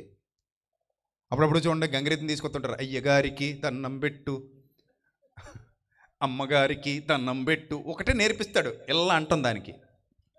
ఇంకా అది ఏ గుమ్మంగ దగ్గరికి వెళ్ళినా అలాగ అంటది అది. అలాగా ఈ తెర్తిల్ అనే న్యాయవాది బతక నేర్చినోడు అనమాట. ఇప్పుడు ఏదో విధంగా పౌలు గారిని నిరకాటంలో పెట్టేసి పౌలు గారిని జీవితం నాశనం చేసేయడానికి ఈ ఫెలిక్స్ అనేవాడికి కృతజ్ఞత చెల్లిస్తున్నాడట, పొగుడుతున్నాడు. చూడండి, అబాబాబాబా తెగ పొగుడుతున్నాడు. ఇంకా పొగడతలకు లోటు లేదనమాట. ఎంత పొగడత! సకల స్థలములలోనూ సకల విధములను పూర్ణ కృతజ్ఞతతో అంగీకరిస్తున్నాడట. నెక్స్ట్ చూడండి, నేను తమకు ఎక్కువ ఆయాసం కలగజేయకుండా, అయ్యి బాబోయ్, క్లుప్తంగా చెప్పుకున్న దాన్ని తమరు ఎప్పట్లాగే శాంతంగా వినాలని వేడుకొనుచున్నాడట. పాపం పిల్లడు. ఇలాంటి ఎదవలు ఉంటారు సమాజంలో. ఒక ముక్కలో చెప్పాలంటే పనికిమాలినోళ్ళు ఇల్లు. ఎదుటివాడిని పాడు చేయడానికి ఎంత మేకవన్నె పూలే వేషం, ఎంత నటన. అవతలడికి కూడా అదే కావాలా కూర్చున్నవాడికి, ఆ ఫెలిక్స్ అనేవాడికి. అలా లేకపోతే వాళ్ళు హ్యాపీ ఫీల్ అవ్వరు. మరి నేను హ్యాపీ అవ్వాలంటే నాకు కొంచెం పొగ వేయాలి కదా అన్నట్టు అనమాట. సాంబ్రాణి పొగ, అరే బాబు పొగ వేయండిరా, బాగా పొగ ఎత్తని ఎలా ఉంటాను, హ్యాపీగా ఉంటాను, వేయండి పొగ అని వేయించుకుంటున్నాడు. ఈరోజు పొగ వేసేస్తున్నాడు. తమరు చూడండి, మాట చూడండి ఎంత ఎటకారంగా ఉందంటే. ఇప్పుడు చెప్తే ఆయాసం ఎందుకు వస్తుందండి? ఏమైనా పరిగెడుతున్నాడా? ఆడు చెప్పేది కూర్చొని వింటున్నాడు అంతేనా? ఆ తెర్తిల్ అనే న్యాయవాది చెప్పేది ఫెలిక్స్ అనేవాడు ఏం చేస్తున్నాడు? చక్క సింహాసనం మీద కూర్చొని కింద దూదిపరుపు వేసుకుని దాని మీద కూర్చొని నొప్పి తగలకుండా వింటున్నాడు. ఆ మాత్రానికి ఏమొచ్చేద్దట? ఆయాసం వస్తుందా? ఏమైనా ఎండలో పరిగెడుతున్నాడు ఇటు ఆయాసం రావడానికి. భాష, దీన్ని ఏం భాష అంటారు అనుకుంటారు? సున్నం కొట్టేసే భాష. అర్థమైందా? అదో రకం పేస్ట్ భాష. చక్క రాస్తారనమాట, పేస్టు, ఆయింట్మెంట్, ఆ టైప్ భాష అన్నమాట ఇది. అందుకే అన్నాడు, మీరు మీరు అయ్యో మీకు ఎక్కువ మాట్లాడితే ఆయాసం వచ్చేస్తుంది కనుక మీకు ఆయాసం కలగజేయకుండా మేము క్లుప్తముగా చెప్పుకున్న దానిని తమరు ఎప్పటి వలె శాంతముగా వినవలనని వేడుకొనుచున్నాను అని మొదలుపెట్టాడు, ఎదుటోడిని నాశనం చేయడానికి. అని దీన్ని బట్టి మీకు ఏమర్థమైంది? మనుషులు కృతజ్ఞత మనుషుల ఎడల, అధికారుల ఎడల, వారికి నిజంగా మేలు చెయ్యని వారి ఎడల, అందరి ఎడల ఏం కలిగి ఉన్నారట? కృతజ్ఞత కలిగి ఉన్నారు. ఫేక్ మెంటాలిటీ అంటారు దీన్ని. అంటే ఒక రకంగా చెప్పాలంటే వాత వేయబడినటువంటి మనస్సాక్షి. ఇది మంచిది కాదు, నష్టమే తప్ప దీనివల్ల మనకి లాభం లేదు. కానీ ఒకటి మాత్రం గుర్తుపెట్టుకోండి, జెన్యూన్గా ఉండడం నేర్చుకోండి. అంటే అర్థం ఏంటంటే యథార్థంగా ఉండడం నేర్చుకోండి. ఎలా ఉండడం? యథార్థంగా ఉండడం. నిజంగా మీకు ఎవరి వల్లైనా మేలు జరిగితే అది మాత్రమే గుర్తుపెట్టుకోండి. చాలామంది పెద్దలు చెప్తుంటారు, ముఖ్యంగా బైబిల్ కూడా చెప్తోంది, మనం చేసిన మేలు మర్చిపోదాం, ఎదుటివాడు చేసిన మేలు మాత్రం ఏం చేద్దాం? గుర్తుపెట్టుకుందాం. అప్పుడు మనలో గ్రాటిట్యూడ్ పెరిగిపోద్ది, సహనం పెరుగుతుంది, అందరినీ ప్రేమతో చూసే భావన పెరుగుతుంది. మన ఎడల మనం చేసిన మేలు మర్చిపోదాం, కానీ వాళ్ళు చేసిన మేలు మాత్రం జీవితాంతం గుర్తుపెట్టుకుందాం, గుర్తుపెట్టుకోవాలి కూడా. ఈ లక్షణం ప్రతి ఒక్కరిలో ఉండాలి. అవతలవాడు నాకు మేలు చేశాడు, అవతలవాడు నాకు ఉపకారం చేశాడు, అది ఏ రూపంగా చేశాడో తెలీదు, చేశాడు. ఆ చేసిన ఉపకారాన్ని, చేసిన మేలును మాత్రం ఎప్పటికీ ఏం చేయకూడదు? మర్చిపోకూడదు. దాన్నే గ్రాటిట్యూడ్ అంటారు. ఉండాలి అది. అది పోతే మనకంటే పశువులు పక్షులే గొప్పగా కనబడుతున్నాయి. ఇక్కడ చదువుకున్నాం కదా, పక్షులు పశువులే గొప్పగా కనబడుతున్నాయి, కృతజ్ఞతాస్తుతులు చెల్లిస్తున్నాయి, కృతజ్ఞత చెల్లిస్తుంది. కానీ మనిషి దేవునిగా మహిమపరచడం మానేశాడు, కృతజ్ఞత చెల్లించటమే మర్చిపోయాడు. అసలు కృతజ్ఞత చెల్లించే స్వభావాన్నే కోల్పోయాడు. కానీ ఇదిగో ఇలాంటి దుర్మార్గపు అబద్ధపు ఆలోచన విధానంలోకి వెళ్ళిపోయాడు. మీరు గుర్తుపెట్టుకోండి ప్రియులారా, ఒక మాట మీకు ఖచ్చితంగా చెప్తాను.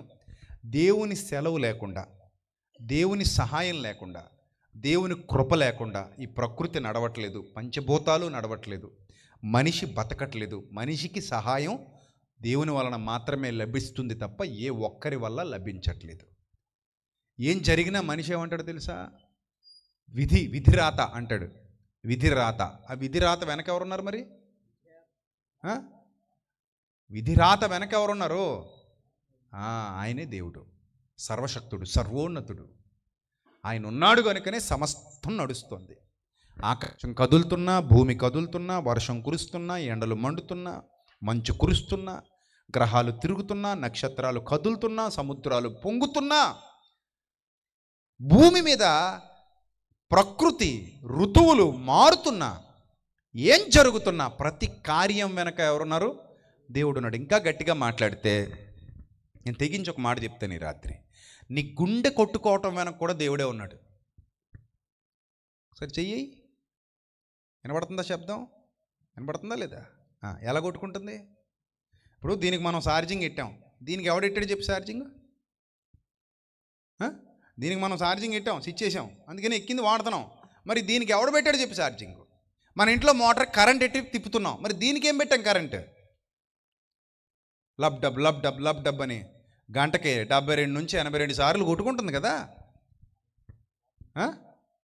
కారణం ఎవరు మరి? నేను అంటాను, దేవుని సృష్టిలో ఇదంతా ఒక భాగం, ఆయన కృపలో భాగం, ఆయన కరుణలో భాగం, ఆయన ఏర్పాటులో భాగం, ఆయన దయలో భాగం ఇది. మనిషి దాన్ని అర్థం చేసుకున్నప్పుడు దేవుని పట్ల అపరిమితమైన కృతజ్ఞతాభావం కలుగుతుంది. కనుకనే భక్తులు అన్నారు, తండ్రి మేము నీకు కృతజ్ఞతాస్తుతులు చెల్లించదము. అలాగే ఏది తిన్నా సరే ఊరికే తిండి రాదు, తిండి దేవుడి దయ వల్లే దొరుకుతుంది. అది పక్షులకు తెలిసిందట, కాకులు మొరపెడతానే అని చదువుకున్నాం, కానీ మనుషులకు తెలియలేదంటాడు. చూడండి, తిమోతికి రాసిన మొదటి పత్రిక, 4వ అధ్యాయం 4వ వచనం. తిమోతికి రాసిన మొదటి పత్రిక 4వ అధ్యాయం 4వ వచనం. దేవుడు సృజించిన ప్రతి వస్తువు మంచిది అన్నాడు. వస్తువులన్నీ ఎవరు సృజించారు? దేవుడు సృజించాడు. ఇక్కడ ఏ వస్తువుల గురించి మాట్లాడుతున్నాడు? ఆహార వస్తువుల గురించి మాట్లాడుతున్నాడు. ఈ సందర్భంలో దేవుడు సృజించిన ప్రతి వస్తువు ఏంటట? మంచిది. కృతజ్ఞతాస్తుతులు చెల్లించి పుచ్చుకొనిన ఎడల ఏదీ నిషేధింపదగినది కాదు అన్నాడు. అంటే ప్రతి పదార్థం పలహారమే.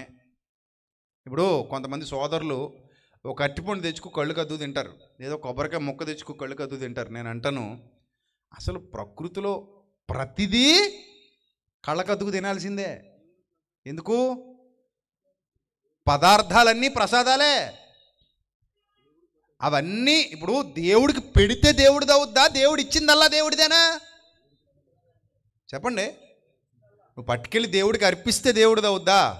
నువ్వు అర్పించకపోతే దేవుడిది కాదా? అప్పుడప్పుడు క్రైస్తవ్యంలో కోటాలు పెట్టుకుని, ఇలాంటి కోటాలు ఒక బేసిని కారబుంది పట్టుకోతాడు ఎక్కడి నుంచో. వీళ్ళకి అలవాటు బాగా మనోళ్ళకి. లేదా ఒక 2-3 గెల్లో 4-5 గెల్ల అట్టిపళ్ళు పురమాయించుకుంటారు. దాన్ని శుభ్రంగా విడదీసి పళ్ళల్లో పెడతారు. పెట్టి నాగలేటోడు వచ్చి ప్రార్థన మొదలెడతాడు. ప్రభువా వీటిని దీవించు, ఆశీర్వదించు, తిన్న వెంటనే అరిగిపోవాలి, మళ్ళీ తినాలి, అంతేనా? సరే, మొత్తమే ప్రార్థన చేసాం. ప్రార్థన చేసిన తర్వాత వీళ్ళు ఏమని పంచిపెడతారు మన వాళ్ళు? బాబు పలహారం తీసుకోండి అమ్మా, పలహారం తీసుకుని వెళ్ళండి అమ్మా. అంటే ఇప్పుడు నీ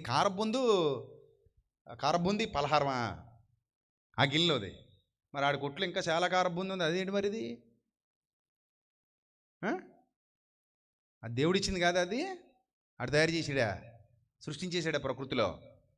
ఇప్పుడు 10 గెల్ల అంటిపళ్ళు తెచ్చి పంచిపెట్టావు. ఈ 10 గెల్ల అంటిపళ్ళు నీకు పలహారమా? మరి చెట్లకి కాసే అట్టిపళ్ళు అన్నీ ఏంటి? అవన్నీ ఎవరయ్యి? మీ తాతగారు మా తాతగారు సృష్టించారా? మరి ఎవరు సృష్టించారు? దేవుడు కాదా? అట్టిపళ్ళు అన్నిటి వెనక ఉన్న దేవుడు కాదా? ఆహార పదార్థాలు అన్నిటి వెనక ఉన్న దేవుడు కాదా? ఇవన్నీ దేవునివి కావా? మనం తయారు చేయగలమా? ఏదో ఒక గింజ తయారు చేసి చూపించి నీ వల్ల అవుతుందేమో. ఎవడి వల్ల కాలేదు ఇప్పటి వరకు, ఏ శాస్త్రవేత్త వల్ల కాలేదు. ఉన్న వాటిని తీసుకుని కొత్త వంగడాలు సృష్టించగలగడానికి హైబ్రిడ్ తయారు చేయగలిగాడు, కానీ కొత్త దాన్ని నేను సృష్టించాను ప్రకృతిలోనే నేను చెప్పిన శాస్త్రవేత్త లేడు ఇంతవరకు. ఒక గింజను భూమి పుట్టించాలి, అర్థమైందా? ఒక గింజ భూమి పుట్టించాలి, ఒక మొక్క భూమి మొలవాలి, ఒక పంట భూమి పండించాలి, ఒక కాయ భూమిలో నుండి రావాలి, ఒక ఆకు భూమిలో నుండి మొలవాలి. ఇది ప్రకృతిలో దేవుడు ఏర్పాటు చేసిన నియమం. అందుకే ఆహార పదార్థాలన్నీ ఎవరమంటుంది బైబిల్? దేవుడివి. నువ్వు అందులోంచి వేరు చేయకు. పక్క తీశాను, ఏమి ఇలా తీశాను, ఏమో పాడైపోయినాయి, ఏమో బాగున్నాయి, అక్కడెడితేనేమో అలాగైపోయినాయి, ఇక్కడెడితేనేమో ఇలాగైపోయినాయి, అక్కడెడితేనేమో శక్తులు వచ్చినాయి, ఇక్కడైతే శక్తి పోని, ఇలా గాలి మాటలు చెప్పు తిరక్కు. ఏదైనా ఎవరిదే? దేవునిది, నో డౌట్ ఎట్టాల్. అందులో అంతే ఫిక్స్. ప్రతిదీ దేవుడిదే. అజ్ఞానులు విడగొట్టుకుంటారు. జ్ఞానులు జ్ఞాన నేత్రాలతో చూస్తారు, మనోనేత్రాలతో చూస్తారు. అందుకే ప్రకృతి ఏం చెప్తున్నాడు చూడండి, ఎంత చక్కగా చెప్తున్నాడు పౌలు భక్తుడు. దేవుడు సృజించిన ప్రతి వస్తువు మంచిది. ప్రతి వస్తువు అంటే ఆహార వస్తువు గురించి మాట్లాడుతున్నాడు ఇక్కడ, తినే వాటి గురించి మాట్లాడుతున్నాడు. దేవుడు సృజించిన ప్రతి వస్తువు మంచిది. కృతజ్ఞతాస్తుతులు చెల్లించి పుచ్చుకొనిన ఎడల ఏది నిషేధింపదగినది కాదు. ఏది నిషేధింపదగినది కాదు. నువ్వు థ్యాంక్స్ చెప్పి తినో. ఏది తిన్నా కూడా ఏం చెప్పి తినాలట? థ్యాంక్స్ చెప్పి. ఎవరికి? సృష్టికర్తకి. ఆహారాన్ని ఇచ్చింది దేవుడు. ఆహారాన్ని ఇచ్చిన దేవునికి కృతజ్ఞతలు చెల్లించి భోజనం చేయడం మన విధి. కానీ అలాగే ఎవరు చేస్తారు? మీటింగ్ అయింది, ఆదరాబాదరగా ఆకలేస్తుంది, పెట్టడమే తర్వాయి గవగా వెళ్ళిపోవడం, దాని మీద పడిపోవడం అంతే. కావాలంటే ప్రార్థన తిన్నాక చేద్దాంలేండి, తినకముందు చేసేంత ఖాళీ లేదు. మొన్న పెళ్ళికి వెళ్ళాం మేము, వాకింగ్ చెప్పేసి బయలుదేరుతుంటే ఇలాగా భోజనాలు జరుగుతున్నాయి. మూల ఎక్కడో ఒక కుర్చీలో ఆల్రెడీ తింటున్నారు. కుర్చీ వెనకాల ఒక నిలబడి ఉన్నాడు ఇలా పట్టుకుని, ఆడ వెనకాడ ఇంకోటి నిలబడి ఉన్నాడు జబ్బే. ఎందుకు ఇదంతా ఏంటంటే క్యూ అంట ఆ కుర్చీ కోసం. ఈ బాధ అంతా ఎందుకురా నాయన, ప్లేట్ చేతితో తీసుకుని బఫే తినేయచ్చు కదా అనుకున్నాను నేను. ప్లేట్ చేతితో తీసుకుని బఫే తినేయచ్చు కదా. లేదు, ఒకళ్ళెనకాల ఇంత కంగారులో ఇంక ప్రార్థన ఎక్కడ వస్తుంది? వస్తుందా?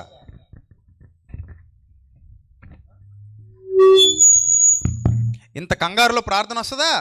రాదు. గబగబ తినేయడమే. కానీ దేవుడు అంటున్నాడు, కృతజ్ఞతాస్తుతులు చెల్లించి పుచ్చుకునే ఎడల ఏది నిషేధింపదగినది కాదు. ఏలయనగా అది దేవుని వాక్యము వలనను ప్రార్థన వలనను పవిత్రపరచబడుచున్నది అంటాడు.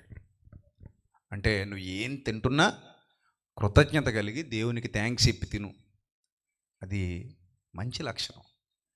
అలాగే పడుకున్నప్పుడు, నిద్ర లేస్తున్నప్పుడు నువ్వు ఏం చేసినా సరే, మనం ఏమి చేసినా దేవునికి ఏం చెల్లించాలి? కృతజ్ఞతలు చెల్లించాలి.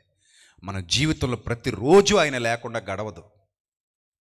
నీ భార్య లేకుండా నువ్వు గడిపిన దినాలు చాలా ఉండుండొచ్చు, నీ భర్త లేకుండా నువ్వు గడిపిన దినాలు చాలా ఉండుండొచ్చు, నీ తల్లి తోడు లేకుండా, నీ తండ్రి తోడు లేకుండా నువ్వు బ్రతికిన దినాలు చాలా ఉండుండొచ్చు, నీ పిల్లలు, నీ స్నేహితులు, నీ చుట్టుపక్కల వాళ్ళు, నీ ఇరుగు పొరుగు వాళ్ళు, నీ బంధువులు లేకుండా ఒంటరిగా గడిపిన దినాలు కూడా చాలా ఉండొచ్చు. నేను ఒక మాట చెప్తాను, దేవుడు లేకుండా గడిపిన క్షణాలు, దినాలు మన బ్రతుకులో ఉండనే ఉండవు. నువ్వెక్కడున్నా, నువ్వు ఒంటరిగా ఉన్నా, జంటగా ఉన్నా, ఈ దేశంలో ఉన్నా, ఇంకో దేశంలో ఉన్నా, నువ్వు ఏ ప్రాంతంలో ఉన్నా, దేవుని కృప, కరుణ, కటాక్షం నీకు ఎల్లప్పుడూ తోడుగా ఉంటేనే నువ్వు హాయిగా బతకగలవు. ఆయన చల్లని కృపలో, ఆయన చల్లని కరుణలో, ఆయన దీవెనలో నువ్వు వర్ధిల్లాలి అంటే ఆయన సహవాసం నీకు ఎప్పుడు ఉండాలి? ఆయన కరుణా కటాక్షములు నీ మీద ఎల్లప్పుడూ ఉండాలి. దేవుని కరుణ, దేవుని కటాక్షం లేకుండా భూమి మీద మనిషి మనుగడ అసాధ్యం. కాబట్టి ప్రియమైన దేవుని ప్రజలారా, ఈరోజు ఆ కుటుంబంలో జరిగినటువంటి ఆ మేలును బట్టి మాత్రమే కాదు, ఆ కుటుంబంలో ఇంకా చాలా మేలులు చేశాడు దేవుడు. ఒక మాట చెప్పనా, కనిపించేవి చేశాడు, కనిపించనివి ఎన్నో చేశాడు. మనం కనిపించే వాటిని గుర్తిస్తాం, కనిపించనివి ఎన్నున్నాయో అవి మనకి గుర్తులో కూడా లేవు. కాబట్టి జాగ్రత్త. దేవుని యందు భయభక్తులు కలిగి ఉండండి, మీ కుటుంబాలు బాగుంటాయి. దేవుని యందు భయభక్తులు కలిగి ఉండండి, మీ పిల్లలు బాగుంటారు, ఆశీర్వాదకరంగా ఉంటారు, మీరు పచ్చగా ఉంటారు, మీరు దీవెనకు కారకులుగా, ఆశీర్వాదానికి పాత్రులుగా మార్చబడతారు. అలాంటి చక్కటి జీవితం మీ అందరి సొంతం కావాలంటే కృతజ్ఞత కలిగి ఉండడం నేర్చుకోండి. మనుషుల ఎడల కృతజ్ఞత కలిగి ఉండండి, దేవుని ఎడల అంతకంటే ఎక్కువ కృతజ్ఞత కలిగి ఉండండి. ఒక మాటలో చెప్తాను, చేసిన మేలు ఎప్పటికీ మరిచిపోకండి. ఏం చేయొద్దు?